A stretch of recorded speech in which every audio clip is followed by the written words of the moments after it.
Hello, and welcome to A Thought in Progress, subtitled I Have Something to Say. Now, with this episode, I wanted to be a little more informal because I'm going through some things right now, and so I wanted it to be a little bit more like a vlog entry. So I hope you all don't mind that. Um, I did have some things that I wanted to talk about, but I wanted to talk more about. I wanted to be really transparent and talk about some things that are happening in my life right now. And I posted on Facebook the other day about how you can feel really lonely sometimes and you can feel like other people don't have the same problems or the same issues or it can seem like people don't take you seriously or your problems seriously, um, and that can invalidate you and make you feel like less of a person. Um, and that's difficult because really when we're talking about invalidation, we're talking about murder while the person still has to live on after their own death. In other words, if I invalidate someone, I'm taking the truth out of their lives, and they got to continue living, perhaps a falsehood afterwards after you invalidate them. Um, it's similar to childhood abuse, um, same type of murder, same type of trauma. Um, if someone abused someone abused me when I was a child, and I became a complete my life pattern, my life plan became something completely different than what it would have been. I became a completely different person. My life choices were no longer the same. I was That's what trauma does. It takes you off your life path, and you have to figure out how do I get back to where I want to be, and that's really what recovery is, in a nutshell. Um, so some of the stuff that I'm going through, I posted that on Facebook, and it was about my anxieties. I feel like people don't take themselves or their lives seriously, and maybe part of the reason is they're ignorant to how bad things can get, and maybe that's what my trauma taught me when I was younger. So maybe that's why my brain may be wired a little differently or whatever. What I'm getting at is that some of the anxieties that I deal with, other people would just shrug off. It seems like, and that makes me feel very almost inhuman, almost subhuman, almost inconsequential. Like I don't matter. Like I don't have a grasp on reality. And what it comes down to is that some people, we can put it this way: ignorance is bliss. So people don't know. They don't, and maybe that's what it is. Ignorance is bliss. So they don't think, they don't worry about it. They just keep going and going, and their life unfolds however. And that's a beautiful thing for them. But I can't live that way. I'm a very intentional person, and I'm a planner. You know, that's what my one friend told me. We were trying to plan out a trip, or I think it was a concert or something. And she was waiting till the last second, and I kept bothering her, like, "Look, how are we gonna get there? What are we gonna do? What are we gonna do for food? How are we gonna spend our money? How and so one of the things about me that I've also figured out, and this came from another CPS that is just a participant at the Recovery Community Center where I work. I actually shared the one time when I was running a group that loose ends are a trigger for her, and that shook my foundation. I was like, whoa, you know what? It is for me too. I can't handle loose ends, and I've gotten better about it.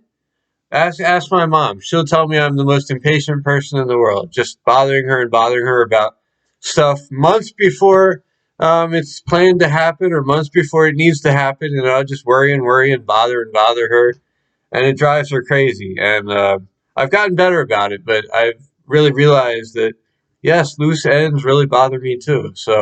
Um, so So one of the ways to heal and move forward in our recovery is sharing, defining what's going on with us, putting it into words, verbalizing it, whether that's in our own minds or with a friend or um, whoever, another human being. And that's what I'm talking about, validation, right?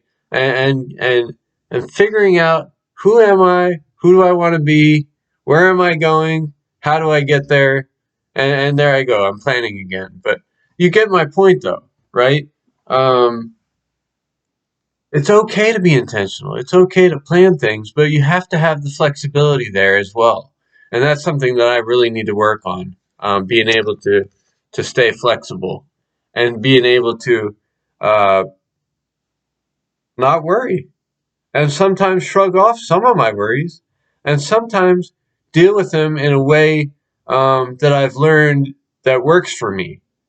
Um, so one of the things that I've taken to recently is writing to-do lists, long to-do lists, full of things that I need to do, full of fun things too.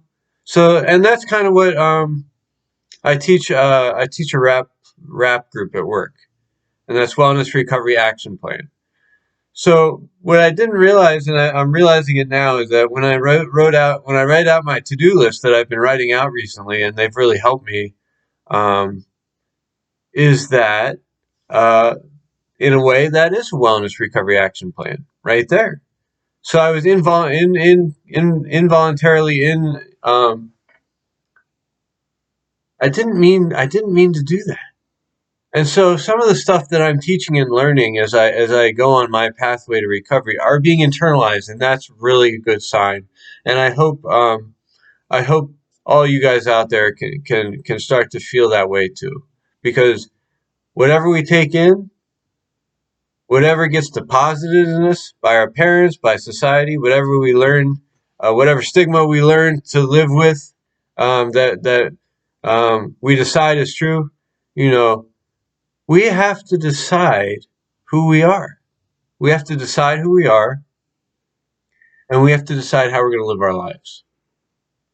So, um, the anxiety that I'm dealing with right now, um, I I'm not long um, in my recovery.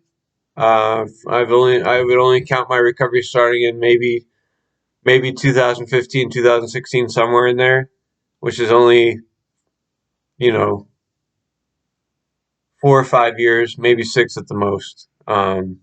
And given that, I'm still learning. But what I'm also realizing is that I'm gonna be learning for the rest of my life, and everybody does. That's recovery. Um, the point I'm making is that I'm still learning to be a service provider and not a service receiver. And yes, I still receive services, therapy and psychiatrist appointments, and even somebody helping me out with my housing situation. So I am receiving services, but I've got to transition better into a provider role at work, and that's not easy. It's not easy. It's not easy because we're used to being on the other side of the table, so we've got to transition over to that provider role. And I think you fellow CPSs who are watching this can understand what I'm talking about. I spent a lot of time in programs. I spent a lot of time in residences, um, and now I've got my own place, and I'm working on the other side of the table. So what I'm getting at is I'm supposed to take a bunch of participants to the movies on Wednesday. It's Sunday now. It's Sunday afternoon now, and so this coming Wednesday, I'm supposed to take a bunch of participants to the movies, and I'm anxious. I'm very anxious about it because it's I have a great fear of the unknown, and that's not that strange. A lot of people do, but I tend to blow it out of proportion in my mind. So I'm thinking to myself, well, I've never been there before. I don't know exactly what bus to take. You know, how are the participants going to react? Are they going to be rowdy? I've never taken them out on a community outing. So I've got a lot of questions in my mind, and that's not always a good thing. Okay. We need to simplify. We need to work with what we've got. We need to see reality for what it is and not what we're projecting on it, you know.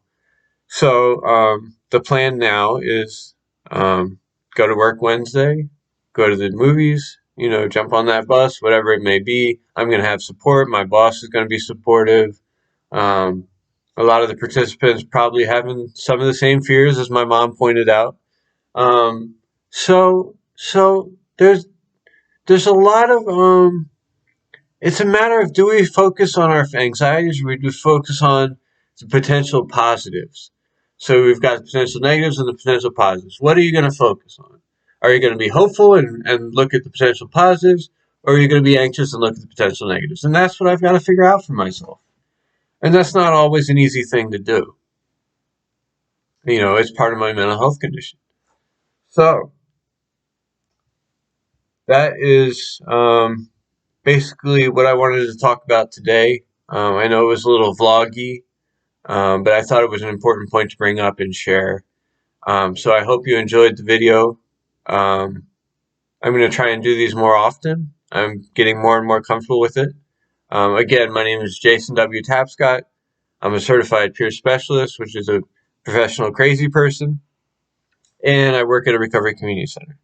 You can find my books on my website, jasontapscott.com or amazon.com. They're ebooks right now. You can get them for your Kindle, 99 cents a piece. The third one should be coming out. And I'm trying to be better with deadlines. I'm trying to, you know, remove as many deadlines as I can out of my life, because I don't believe they're healthy. So the third installment will include the previous two and be a paperback. I'm hoping to have that out within a year and a half. I want to write that book. I want it to be perfect, and I will not accept anything less from myself. So be on the lookout for that and watch the rest of my episodes, and I hope you have a good week. Okay? Thank you.